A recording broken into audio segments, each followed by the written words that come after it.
Aaron Kanaki, Hannibal LaGrange University.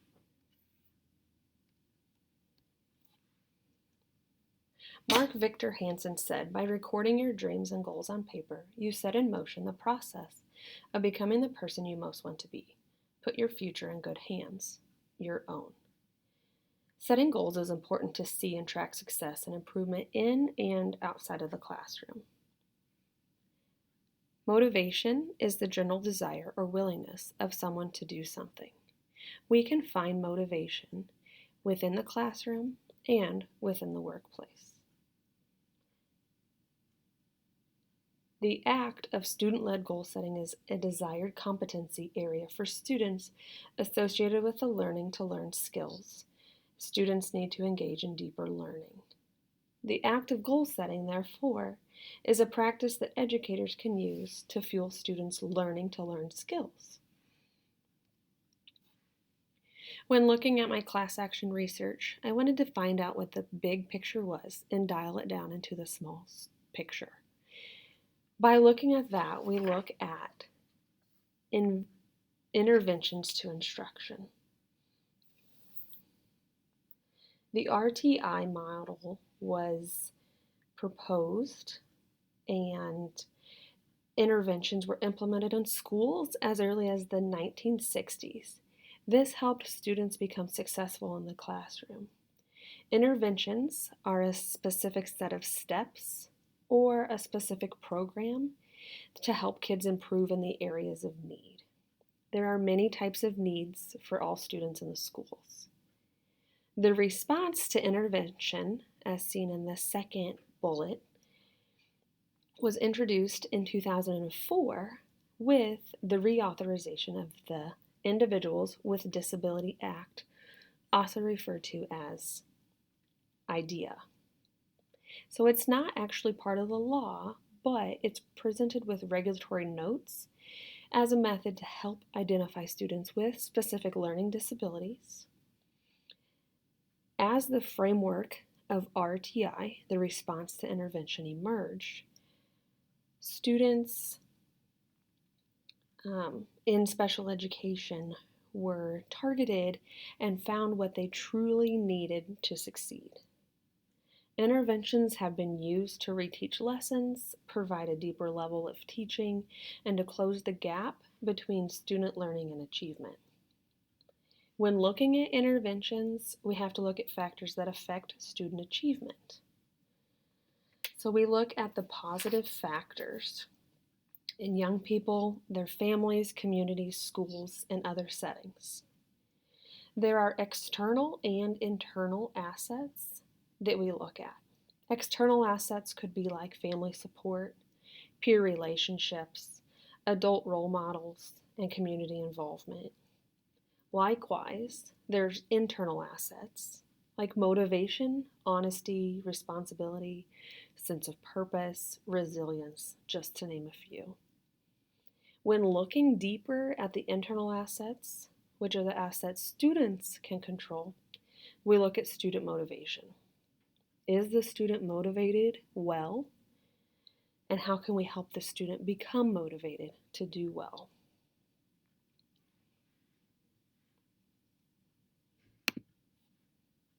Looking at motivation, I took a step backwards and figured out where did motivation come from and what are the studies behind it. Locke, in the 1960s, put forward the goal-setting theory of motivation. This theory states that goal setting is essentially linked to task performance. He also states that specific and challenging goals, along with appropriate feedback, contribute to higher and better task performance. Goals indicate and give direction to employees about what needs to be done and how much effort is required. Looking at this next slide, we can see this chart that gives us direct, distinct, small characteristics of effective goals and goal setting. There are many researchers that have identified promising conditions and strategies that can enhance goal setting benefits. Of some of these listed, Griffey and Templin and Shuck say that setting goals should be optimally challenging, not too challenging, and not too easy. Bandura and Shuck say establishing goals that are proximal rather than distance and time. Locke and Latham in 1990 said they should be specific rather than general. They should also create a classroom environment that emphasizes mastery, so focusing on a deeper understanding of the concepts and skills, and encourage students to focus on setting those oriented goals. A few others that I would like to mention would be Bandura, Shuck, and Rice also say that accompanying the act of goal setting with other related steps such as planning, self-evaluation of performance, regular feedback, and reflection is also important. This helps students as well as employees understand what the big picture is, what the end picture is, and what the first steps are to take to get to that end picture. Looking at my class action research, I feel like teachers are given a lot of responsibility. Teachers not only have to teach the lessons, do the lesson plans, grade, have an open line of communication to parents and administrators, but I feel that teachers are also responsible for student growth and student success. Not that just be in good grades, but showing that students are learning and actively learning. I feel that a lot of teachers put pressure on themselves to make sure that students learn, to make sure that the gap closes while they're in that classroom, and that teachers are doing everything that they can to make sure that their students succeed. With that, a lot of schools require students to take benchmark assessments at the beginning of the year, in the middle, and at the end of the year. This can help track growth, and you can also see success when test scores go up. Missouri has the MAP test, which is used to look at students' growth and success, and oftentimes school districts will put smaller assessments or benchmark tests in place to make sure that students are reaching those goals throughout the year so that they can perform the best possible on that MAP assessment at the end of the year. My action research really focused on student goal setting and test scores. My question is there a direct correlation between increased test scores after individual student goals have been made? As teachers, we know where students are and where we want them to be, but we also often do not know how to get them there. I felt like that students needed to be at the center of their learning, and if we included them in their goals, that we could help them see success and see more growth throughout the year. So some of my student information, I had 69 students that were fourth graders at the Palmyra Elementary School in Palmyra, Missouri. Their ages ranged from 9 years old to 11 years old. 11 of those students had an individualized education program, and that IEP was followed during this research project. What that meant is if students were allowed testing accommodations or modifications, those were followed. Examples would be a separate setting, or the student could read the test out loud, or a paper-based test based on the needs of the students that the IEP team had decided upon. So for my action research, My data collection. Students took the Scholastic Reading Inventory Index, also known as the SRI. It is also referred to as the SRI College and Career Test. It's a criterion reference test intended to measure reading comprehension and match students to text so they can read with confidence and control. So the results range from BR, meaning beginning reader, to 1500. And these are reported as a scale score for Lexile measures.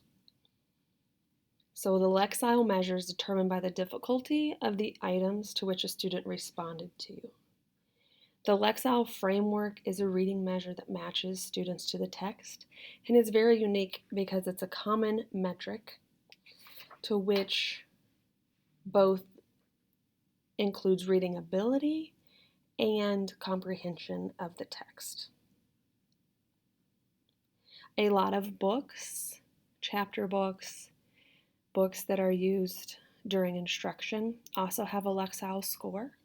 So I felt it was very important that this SRI could be used to measure how well students are doing on the tests. This SRI index, reading inventory, is nothing new. The students are familiar with it and had taken it previously in 3rd grade and 2nd grade. I felt that was very important to not throw anything new at them that might seem overwhelming.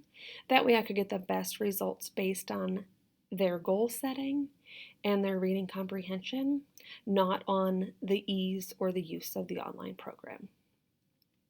Students took a fall benchmark assessment in August, whenever they came back from school. Then they were met with and they did their own student goal setting. And then in the winter, in December before Christmas break, students took another benchmark assessment. A part of the student goal setting in my class action research was to have conferences with the students so they could set their goals. So we had one-on-one teacher conferences, teacher to student conferences. So the teachers met one-on-one with the students. They looked at their SRI score. They looked at the target ranges for grade level, and then they helped the students set a personal goal for improvement. For this, we let students pick what range they wanted to go in 50-point increments. So they could choose whether to raise their score, or they thought they could raise their score 50 points, 100, 150, 200, 250, or 300 points. This kind of gave us a basis and a guide and a route to go for students, since this was their first assignment with student goal setting.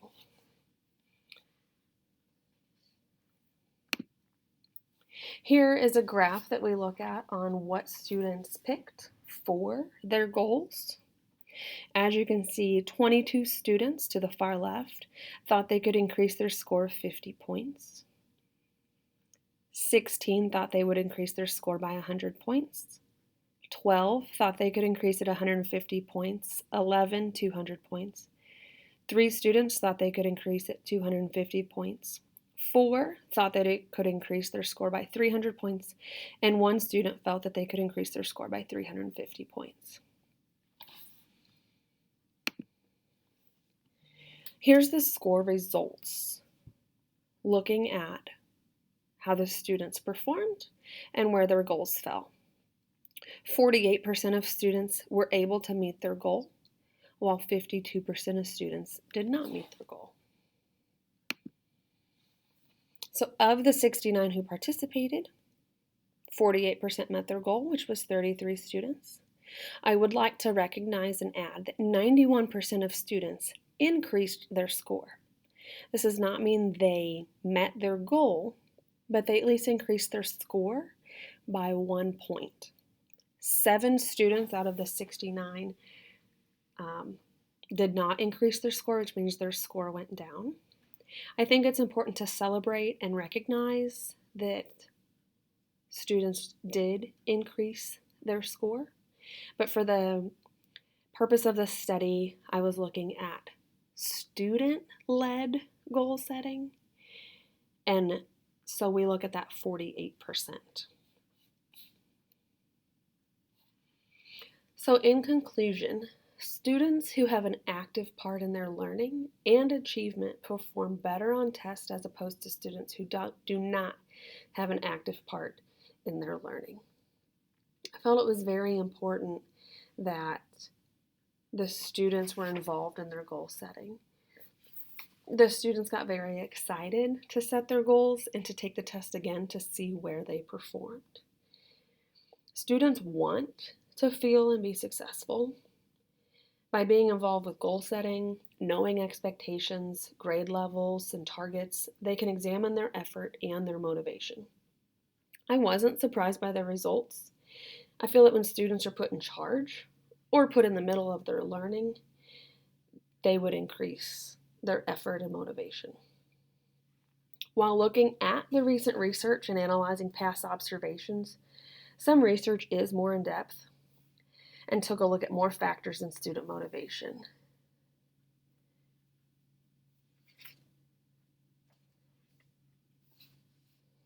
Many studies included student demographics, external factors. Study size also played a role in the results being presented. There was a study of 7 students compared to a study of 328 students. Feel like that those ranges could show a varying range of progress. I would be interested also to see what the studies would look like with no control group or with a control group. When looking at Melissa Beal's research, she used a control group which proved to show a significant progress with student motivation and student set goals. Dodge and Beal focused on kindergarten students, and I question the age appropriateness of goal setting with the range of ages. I would criticize that younger students have more desire and excitement in learning than older upper elementary students. Likewise, high school students might have lower motivation as well. I will say that weekly conferences, according to the studies with Beal and Dodge, seem to help students actively participate in their learning. I just met with students once where they set their goal. If I were to continue this in my classroom, I would do weekly or bi-weekly meetings just to check in with students, see their progress, let them know where they're at and where they're headed. Moving forward with this research, I feel that I could provide more small lessons and help students make more realistic goals. I feel that some students didn't completely understand what a realistic goal was, and so it didn't show much improvement during my study. More mindful lessons, discussions during the one-on-one conferences could help students realize what's realistic and attainable and what goals might not be attainable. Some students felt that they could increase their score 300 points or 250 points, when in reality, their goal might have been 20 points. Throughout this class action research and through my whole master's program, I've thought a lot about my connection with God and the path that He's led me on. Philippians 4:13 says, "I can do all things through Christ who strengthens me." I am often reminded of God's will and His path for me. As a teacher, I strive to be the light for students and show them love and compassion daily. I want students to feel valued and see the value in school, and I want them to have that motivation in school and also outside of school. I want to show that with effort, motivation, and hard work, they can achieve anything they set their mind to. And as Christians, we have to be content knowing that God is with us, but also have faith and be hopeful of the future. We have to believe that better things are coming and work to make God's will be done.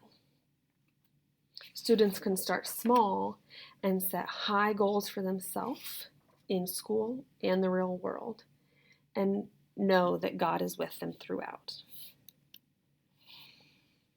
Future implications. I feel that goal setting is important for students, just like I touched on before. Students need to be at the center of their learning. They are the ones getting the grades. They are the ones learning, problem solving, blossoming, and developing. And goal setting is an ongoing process. You can't just say once that you're going to set a goal. Set the goal and do it. You have to actively be involved in the process, understand what is going on, and change your steps and maybe your path in order to get there. Thank you.